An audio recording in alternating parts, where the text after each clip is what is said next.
السلام علیکم ورحمۃ اللہ وبرکاتہ۔ شیخ، یہ دعا جو ہے نماز کی حالت میں کر سکتے ہیں، فرض اور نوافل میں دعا اپنی مادری زبان میں یا عربی میں؟ یہ ہمارے ایک بھائی ہیں جو سوال یہ کر رہے ہیں کہ نماز میں ہم دعا کر سکتے کہ نہیں، فرض میں بھی نفل میں، اور یہ دعا ہم عربی زبان میں کریں گے یا اپنی مادری زبان میں کریں گے۔ میرے خیال سے اس سے پہلے بھی یہ سوال آ چکا، بار بار یہ سوال آتا ہے، اور پہلے بھی آپ کے سامنے وضاحت کی جا چکی ہے کہ نماز میں کئی مواقع پر اللہ کے نبی صلی اللہ علیہ وسلم نے دعا کرنے کی اجازت دی ہے کہ جو چاہیں آپ دعا کریں۔ جیسے تشہد کا موقع ہے، آدمی تشہد میں بیٹھے، خاص طور سے تشہد اخیر میں، تو اس میں جو تحیات، درود وغیرہ ہے وہ سب پڑھنے کے بعد، تعوذ وغیرہ سب پڑھنے کے بعد آخر میں جو وقت ہے، اس میں وہ جو چاہے دعا کر سکتا ہے۔ اب جو چاہے دعا کر سکتا ہے، اس سے کیا مراد ہے؟ تو اس کے بارے میں کچھ علماء کی یہ رائے ہے کہ جو چاہے سے مراد وہ دعائیں ہیں جو اللہ کے نبی صلی اللہ علیہ وسلم سے ثابت ہیں۔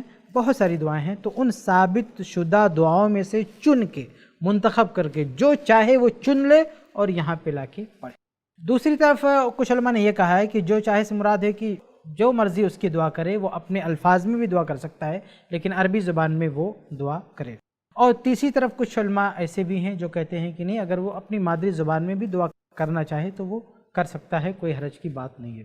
تو اس معاملے میں ہم سمجھتے ہیں کہ وسعت ہے، کوئی حد بندی نہیں ہے کہ ایک آدمی چاہے تو وہ مسنون دعائیں پڑھے، یا چاہے تو وہ عربی زبان میں جو دعائیں ہیں وہ پڑھے، یا چاہے تو اپنی زبان میں بھی دعا کر سکتا ہے۔ یاد رہے کہ اگر آپ عربی زبان میں اپنے الفاظ میں دعا کی اجازت دیتے ہیں تو پھر اس بات سے منع کرنے کی کوئی شکل نہیں رہ جاتی ہے کہ ایک آدمی جس کی زبان عربی نہیں ہے، وہ اگر اپنی مرضی سے دعا کرنا چاہے تو آپ اس کو کیوں منع کرتے ہیں؟ تو اس میں وسعت ہے۔ البتہ بہتر بات تو یہی ہے کہ بھئی جو اس کو چاہیے، جو دعا وہ کرنا چاہتے ہیں، اس کے تعلق سے جو مسنون الفاظ اللہ کے نبی صلی اللہ علیہ وسلم سے ثابت ہیں وہ یاد کر لے، اس کو استعمال کرے۔ یہ سب سے بہترین طریقہ ہے، اور ہم یہی مشورہ دیں گے کہ آدمی جب بھی یہ شوق رکھے کہ ہم تشہد میں یا نماز میں زیادہ سے زیادہ دعا کرنا چاہتے ہیں تو وہ معصورہ دعاؤں کو یاد کر لے اور ان دعاؤں کے ذریعہ پڑھے، ڈبل ثواب ہوگا اس کا۔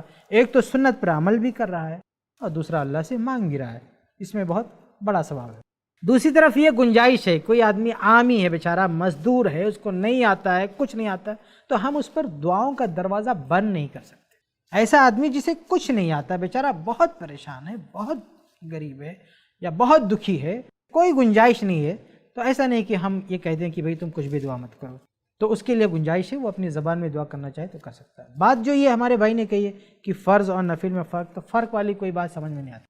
اگر ایک چیز نفل میں جائز ہے تو فرض میں بھی جائز ہونی چاہیے، فرض میں جائز ہے تو نفل میں بھی جائز ہونی چاہیے۔ فرق کی دلیل چاہیے۔ یہ جو اللہ کے نبی صلی اللہ علیہ وسلم نے جو اصل بات کہی ہے نا کہ جو چاہے دعا کرے، تو اس اصل میں کوئی فرق نہیں ہے۔ ایسا نہیں کہ جو اختیاری دعا ہے وہ صرف نوافل میں ہے، فرائض میں نہیں۔ اختیاری دعا فرائض میں بھی ہے، نوافل میں ہے۔ تو جب اصل دونوں نمازوں کو شامل ہے، فرائض کو بھی شامل ہے اور نوافل کو بھی شامل ہے، تو اس اصل کی جو ہم تشریح کر رہے ہیں کہ اپنی زبان میں کر سکتا کہ نہیں، تو یہ چیز بھی دونوں نمازوں کو شامل ہوگی۔ خلاصہ یہ ہے آپ کے سوال کے جواب کا کہ بہتر یہی ہے کہ دعائے معصورہ ہی پڑھے۔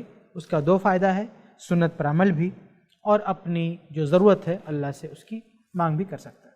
لیکن اگر کوئی آدمی مجبور ہے، ایسا نہیں کر سکتا، تو وہ اپنی زبان میں بھی دعا کر سکتا ہے۔ اس میں وسعت رکھنی چاہیے، سختی نہیں کرنی چاہیے۔ امید ہے کہ آپ کو جواب مل گیا ہوگا۔ ایسے ہی اور ویڈیوز بنانے میں ہماری مدد کریں۔